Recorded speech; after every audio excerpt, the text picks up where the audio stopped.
को अपना मानते हैं और घर द्वार को अपना मानते हैं, जमीन को अपना मानते हैं। ये मेरा जमीन है, ये मेरा पत्नी है, ये मेरा मकान है, ये मेरा बच्चा है, मेरा मेरा। आपका कुछ नहीं है इस संसार में, आपका कुछ अपना नहीं है। आप जहां भी हैं, जैसे भी हैं, 24 घंटा आप भगवान के हैं। जैसे आपका जन्म हुआ तो माता पिता से जन्म हुआ और आप अपने माता पिता को अपना मान लेते हैं, और आपका माता पिता भी आपको अपना बेटा बेटी मान लेते हैं। जब आपका जन्म नहीं हुआ था तो आप किसके थे? आपके माता पिता से जन्म हुआ तो माता पिता को अपना मान लेते हैं। जब आपके माता पिता का जन्म नहीं हुआ था तो आप किसके थे? आप जहां भी थे, जैसे भी थे, आप भगवान के थे। भगवान के थे, भगवान के हैं और भगवान के ही रहेंगे। भगवान से आप कभी अलग होने के लिए सोचेंगे तो अलग हो नहीं सकते। तो इस प्रकार जमीन को व्यक्ति अपना मान लेता है। ये जमीन जो है अचल है और हम लोग क्या है? चल है। ये बात हम पहले भी आपको बताए थे। ये जमीन के लिए हम लोग लड़ते रहते हैं, झगड़ते रहते हैं। जिस जमीन को आप अपना नाम पे किया है वही जमीन आपके पिताजी अपना नाम पे किए थे। आपके पिताजी मर गए, फिर अपना नाम पे वो जमीन को कर लिए। फिर आपका मृत्यु हो गया, आपका बेटा उस जमीन को अपना नाम पे किया। जमीन तो कहीं नहीं गया, जमीन तो वही रहा। और आप इस जमीन के लिए लड़ मिट जाते हैं। तो भगवान का आप अपना नहीं मानते। पूजा करते हैं भगवान का, परंतु मानते हैं अपने परिवार को, बच्चों को, पति को, पत्नी को, जमीन को। और ये क्या है? कि एक माया है। पति, पत्नी, बच्चे, जमीन, घर द्वार, ये सब माया है। और ये माया का है कि नाश हो जाता है। आपका मोह होता है और वो मोह समाप्त हो गया तब उसी समय आपको मोक्ष मिल जाता है। परंतु मोह समाप्त नहीं होता है।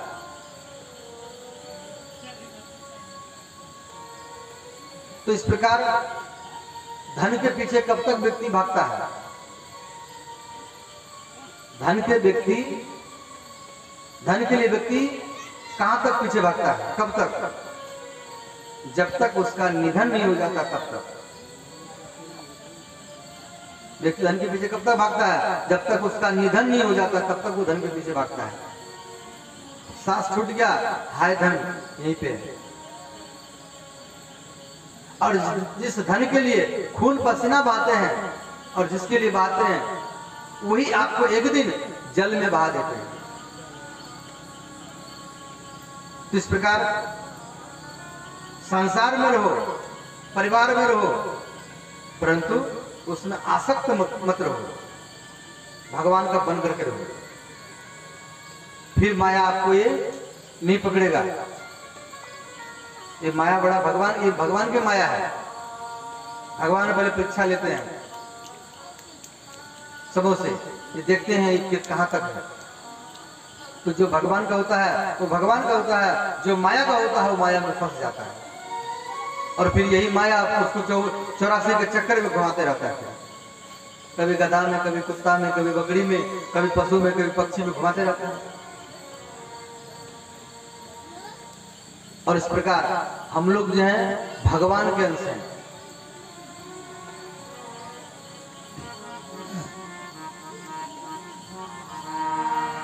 ईश्वर अंश जीव अविनाशी, ईश्वर अंश जीव अविनाशी, ईश्वर अंश जीव अविनाशी, ईश्वर अंश जीव अविनाशी, ईश्वर अंश जीव अविनाशी, ईश्वर अंश जीव अविनाशी, चेतन अमल सहज सुख राशि, चेतन अमल सहज सुख राशि, चेतन अमल सहज सहज सुखरासी चेतन अमल सहज सुखरासी।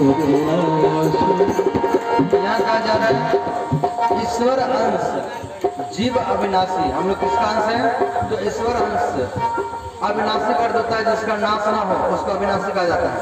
तो भगवान का नाश नहीं होता है, उसी प्रकार हम लोगों का विनाश नहीं होता है। इसीलिए भाव से गाइए और हाथ उठा के गाइए श्री राधे।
तो इस प्रकार तो चेतन अमल सहज सुख राशि। तो यहाँ का चेतन में ना शरीर है, आप सहज में सुखी रह सकते हैं, इसलिए कहा गया चेतन अमल सहज सुख राशि। तो जब आप सहज में सुख के राशि हैं, सहज में आपको सुख मिल सकता है। सहज में अगर कोई वस्तु इस संसार में मिलने वाला है तो वो है भगवान, सहज में फ्री में। और इस प्रकार तो चेतन अमल सहज सुख राशि। परंतु आपको अपना दुख क्यों मिलता है, कष्ट मिलता है, क्यों मिलता है, आपके ऊपर में विपत्ति क्यों आता है, संकट क्यों आता है? तो गोस्वामी तुलसीदास जी महाराज जी लिखे हैं रामचरितमानस में, कर्म प्रधान विश्व करी राखा, जो जैसा करही तसही फल चाखा।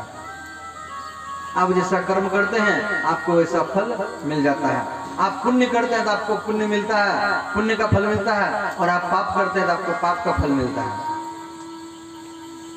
ये संसार का सत्य है। आप जैसा करेंगे आपको ऐसा ही मिलेगा। इस प्रकार